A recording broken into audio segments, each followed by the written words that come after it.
بسم اللہ الرحمن الرحیم بسم اللہ الرحمن الرحیم۔ السلام علیکم ورحمۃ اللہ وبرکاتہ۔ امید ہے آپ تمام احباب خیر و عافیت سے ہوں گے۔ آج جلالین ثانی کا سبق نمبر 80 ہے اور اس سبق کے اندر ہم سورۃ النجم کی آیت نمبر 5 سے لے کر 10 تک کا ترجمہ اور تفسیر پڑھیں گے۔ پہلے آیات کا ترجمہ دیکھ لیں۔ علمہ شدید القویٰ، انہیں ایک ایسے مضبوط طاقت والے نے تعلیم دی ہے، ذو مرۃ فاستویٰ، جو قوت کا حامل ہے، فاستویٰ چنانچہ وہ سامنے آ گیا، وہو بالافق الاعلیٰ، جبکہ وہ بلند افق پر تھا، ثم دنا فتدلی، پھر وہ قریب آیا اور جھک پڑا، فکان قاب قوسین او ادنیٰ، یہاں تک کہ وہ 2 کمانوں کے فاصلے کے برابر آ گیا، بلکہ اس سے بھی زیادہ قریب۔ فأوحى إلى عبده ما أوحى، اس طرح اللہ کو اپنے بندے پر جو وحی نازل فرمانی تھی وہ وحی نازل فرمائی۔ عزیز طلبہ، ان آیات کے اندر اللہ تبارک و تعالیٰ نے وحی لانے والے فرشتے کا تذکرہ فرمایا ہے۔ علمہ شدید القویٰ، اس کو سکھایا ہے بڑی طاقت والے نے، ذو مرۃ، وہ طاقتور ہے، یعنی جبریل علیہ السلام اس سے مراد ہیں۔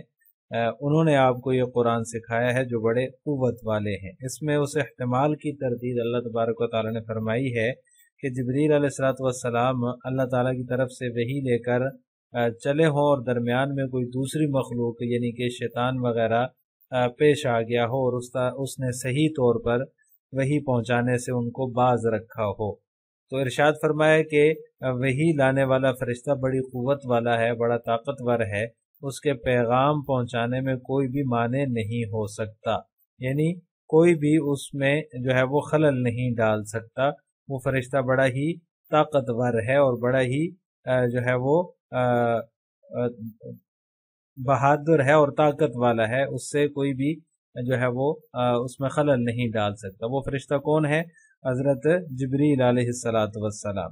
چونکہ حضرت جبریل علیہ السلام ہی آپ صلی اللہ علیہ وسلم کے پاس وحی لے کر تشریف لاتے تھے، اس لیے جو ہے وہ ان کی اطاعت کا خاص طور پر ذکر فرمایا کہ اس بات کی تردید ہو گئی کہ جو بات کفار کے دل میں آ سکتی تھی کہ کوئی فرشتہ اگر وحی لا رہا ہے تو درمیان میں کوئی بھی جو ہے وہ شیطانی تصرف اس میں ہو سکتا ہے، اس بات کی تو کوئی ضمانت نہیں ہے۔ تو اس تردید کو جو ہے، اس بات کی تردید اللہ تبارک و تعالیٰ نے فرما دی کہ وحی لانے والا فرشتہ بڑا ہی طاقتور ہے، اتنا طاقتور ہے کہ کوئی دوسرا اسے اپنے مشن سے نہیں ہٹا سکتا۔ وَهُوَ بِالْأُفُقِ الْأَعْلَى، وہ فرشتہ ایک مرتبہ افق میں نمودار ہوا، افق اعلیٰ میں نمودار ہوا، یعنی نبی کریم صلی اللہ علیہ وسلم نے آیا اور آپ نے نبی کریم صلی اللہ علیہ وسلم کے سامنے آیا اور آپ نے ان کو اپنی اصلی صورت میں دیکھ لیا۔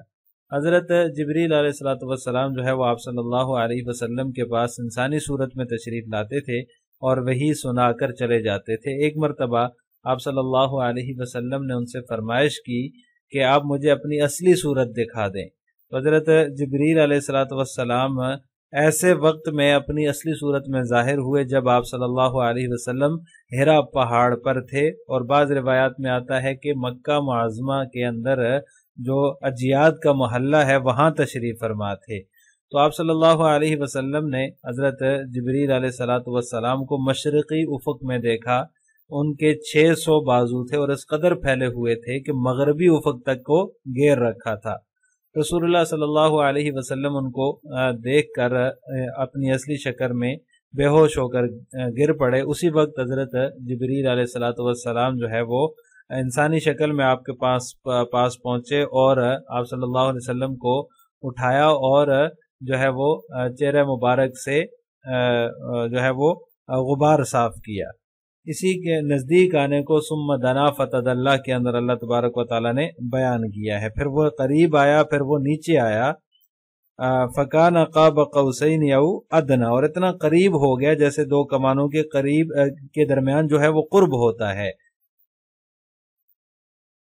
اہل عرب کا یہ طریقہ تھا کہ جب آپس میں معاہدہ کرتے تھے تو دونوں کمانوں کی تانت کو خوب اچھی طرح جو ہے وہ ملا دیتے تھے، اور اس سے ایک دوسرے کو یہ باور کراتے تھے کہ اب تم ایک ہو گئے ہو، ایک دوسرے کو یقین دلاتے تھے کہ آپس میں اب تم ایک ہو گئے ہو، کوئی بھی بعد تمہارے درمیان نہیں رہا۔ اس میں یہ بھی بتا دیا کہ دو کمانوں کے درمیان جو نزدیکی ہوتی ہے، جو قرب ہوتا ہے، وہ قرب کے اعتبار سے اس سے بھی کم فاصلہ رہ گیا تھا، جو اتحاد روحانی اور قلبی پر دلالت کرتا ہے۔ پھر جب آپ صلی اللہ علیہ وسلم کو افاقہ ہوا تو اللہ تبارک و تعالیٰ نے فَأَوْحَى إِلَىٰ عَبْدِهِ مَا أَوْحَى نازل فرمائی۔ مفسرین فرماتے ہیں کہ یعنی آپ صلی اللہ علیہ وسلم کی طرف اللہ تعالیٰ نے وحی نازل فرمائی، جو وحی نازل فرمانی تھی۔ تو وہ وحی کیا تھی؟ مفسرین فرماتے ہیں کہ وہ وحی تھی الم یجدک یتیما فآویٰ، یہاں سے لے کر ورفعنا لک ذکرک تھی، ولا ذکرک تک تھی، ورفعنا لک ذکرک تک تھی وہ وحی۔ اور حضرت سعید بن جبیر رضی اللہ تعالیٰ عنہ کا یہی قول ہے کہ وہ یہی وحی تھی۔ اور اسی طرح ایک قول یہ بھی ہے کہ اس وقت جو وحی فرمائی اللہ تبارک و تعالیٰ نے وہ تھی کہ جب تک آپ جنت میں داخل نہیں ہوں گے کوئی نبی داخل نہیں ہوگا، اور جب تک آپ کی امت اس میں داخل نہیں ہوگی یعنی جنت میں، تو کسی امت کو بھی داخلے کی اجازت نہیں ملے گی۔ یعنی کہ اس وقت تک جب تک آپ نہیں داخل ہوں گے کوئی نبی داخل نہیں ہو سکے گا، اور جب تک آپ داخل نہیں ہوں گے کوئی آپ کی امت داخل نہیں ہوگی تو کوئی امت داخل نہیں ہو سکے گی۔ اسی طرح مفسرین نے ذو مرۃ فاستویٰ وہو بالافق الاعلیٰ، یہ جتنی بھی آیات ہیں ان میں جو ہے وہ دو تفسیریں کی ہیں۔ ایک تفسیر تو یہ ہے کہ جتنی بھی صفات بیان ہو رہی ہیں یہ تمام صفات جو ہے وہ اللہ تبارک و تعالیٰ کی ہیں، اور ان تمام آیات کا تعلق معراج سے ہے، یعنی واقعہ معراج سے ہے کہ اللہ تبارک و تعالیٰ نے آپ صلی اللہ علیہ وسلم کو بلا واسطہ تعلیم فرمائی، اور رویت اور قرب جو ہے وہ اللہ تعالیٰ کا وہاں پر آپ صلی اللہ علیہ وسلم کو حاصل ہوا۔ حضرت انس رضی اللہ تعالیٰ عنہ، ابن عباس رضی اللہ تعالیٰ عنہما اور بعض دوسرے صحابہ کرام ہیں جن میں تابعین بھی ہیں، وہ حضرات اس قول کے راجح ہونے کے قائل ہیں، اور کئی وجوہات سے یہ قول راجح بھی ہے کہ تاریخ سے بھی اس کی تائید ہوتی ہے، اس لیے کہ سورۃ النجم جو ہے وہ بالکل ابتدائی صورتوں میں سے ہے اور واقعہ معراج اس کے بعد ہوا ہے۔ دوسری اور اصل وجہ یہ ہے کہ خود رسول اللہ صلی اللہ علیہ وسلم سے ان آیات کی تفسیر روایت جبریل سے منقول ہے، یعنی کہ اس سے روایت جبریل مراد ہے۔ مسند احمد کی روایت ہے کہ حضرت مسروق فرماتے ہیں کہ وہ ایک دن حضرت عائشہ صدیقہ رضی اللہ تعالی عنہ کے پاس تھے، روایت باری تعالیٰ کے مسئلے میں گفتگو چل رہی تھی، تو حضرت مسروق کہتے ہیں میں نے کہا اللہ تعالیٰ فرماتا ہے وَلَقَدْ رَآهُ بِالْأُفُقِ الْمُبِينِ وَلَقَدْ رَآهُ نَزْلَةً أُخْرَى۔ تو حضرت عائشہ رضی اللہ تعالی عنہ نے فرمایا پوری امت میں سب سے پہلے میں نے رسول اللہ صلی اللہ علیہ وسلم سے اس آیت کا مطلب دریافت کیا، آپ نے فرمایا جس کے دیکھنے کا آیت میں ذکر ہے وہ جبریل ہیں، جن کو رسول اللہ صلی اللہ علیہ وسلم نے صرف 2 مرتبہ ان کی اصلی صورت میں دیکھا ہے۔ آیت میں جس روایت کا ذکر ہے اس کا مطلب یہ ہے کہ آپ نے جبریل امین کو آسمان سے زمین کی طرف اترتے ہوئے دیکھا، ان کے جسم نے زمین و آسمان کے درمیان کی جو فضا ہے اس فضا کو بھر دیا ہے۔ مسلم میں بھی صحیح مسلم کے اندر بھی تقریباً انہی الفاظ میں یہ روایت منقول ہے، اور جو محدثین ہیں انہوں نے اسی تفسیر کو اختیار کیا ہے۔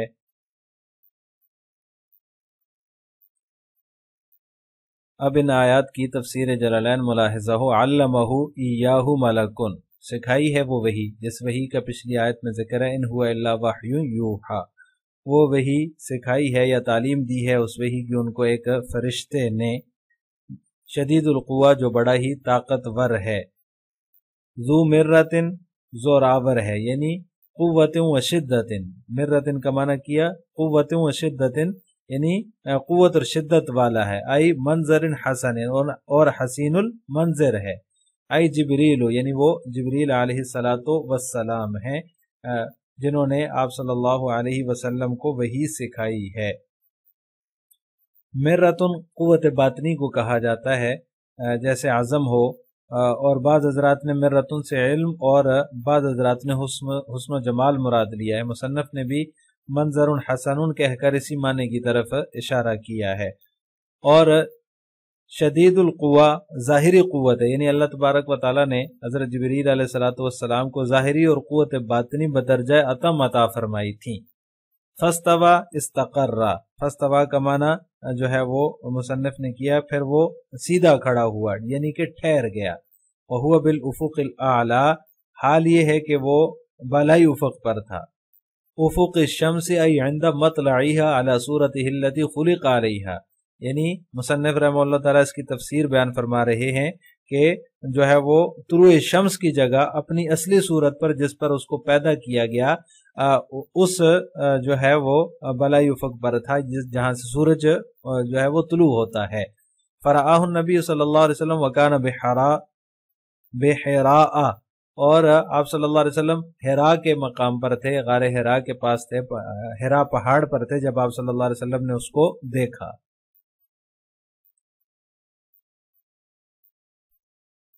قد سد الافق الى المغرب فخر مغشیا علیہ، تو انہوں نے جو ہے وہ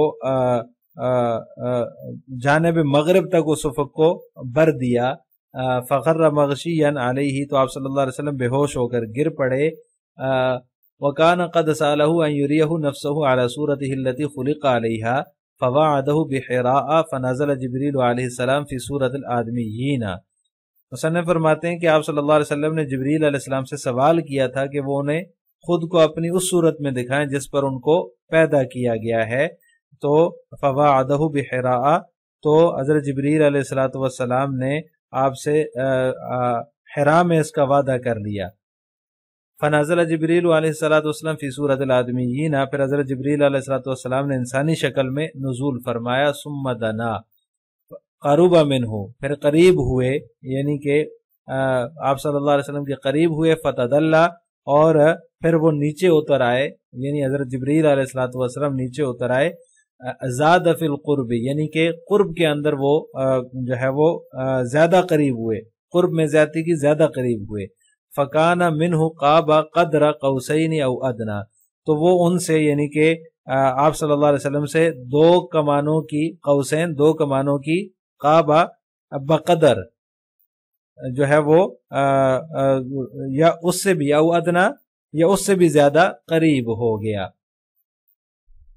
یہاں پر ثم دنا فتدلى کے اوپر اعتراض ہوتا ہے کہ جو ہے وہ قرب نزول کے بعد ہوتا ہے، یعنی پہلے نازل ہوتا ہے پھر قرب حاصل ہوتا ہے، تو لہٰذا یہ کہنا کہ قریب ہوا اور پھر نازل ہوا پھر اترا یہ مناسب معلوم نہیں ہوتا۔ تو مصنف نے زاد فی القرب کی عبارت نکال کر اسی شبے کا جواب دیا ہے کہ حضرت جبریل علیہ السلام قریب ہوئے اور زیادہ قریب ہوئے، یعنی کہ قرب کے اندر جو ہے وہ زیادتی مراد ہے فتدلى سے۔ فکان قاب قوسین و ادنا، تو پھر وہ اتنے قریب ہوئے کہ قوسین کی بقدر یا اس سے بھی کم فاصلہ رہ گیا۔ من ذالک حتی افاق وسکن روعہ، یعنی کہ آپ صلی اللہ علیہ وسلم سے اتنے قریب ہوئے یہاں تک کہ آپ صلی اللہ علیہ وسلم کو افاقہ ہوا اور خوف جاتا رہا۔ فاوحى تعالی الی عبدہ، تو اللہ تبارک و تعالی نے اپنے بندے کی طرف وحی کی، یعنی کہ جبریل، عبد سے مراد حضرت جبریل ہیں۔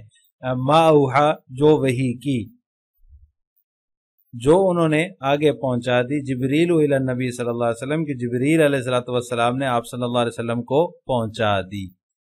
وَلَمْ يَذْكُرِ الْمَوْحَى، جو وحی کی گئی اس کا ذکر نہیں ہے، یعنی کہ وحی کیا کی گئی اس کا ذکر اللہ تبارک و تعالی نے یہاں پر ذکر نہیں کیا۔ تفخیماً لشأنہ، اس کی جو ہے وہ عظمت شان کو ظاہر کرنے کے لیے اللہ تبارک و تعالی نے اس کو جو ہے وہ مبہم رکھا۔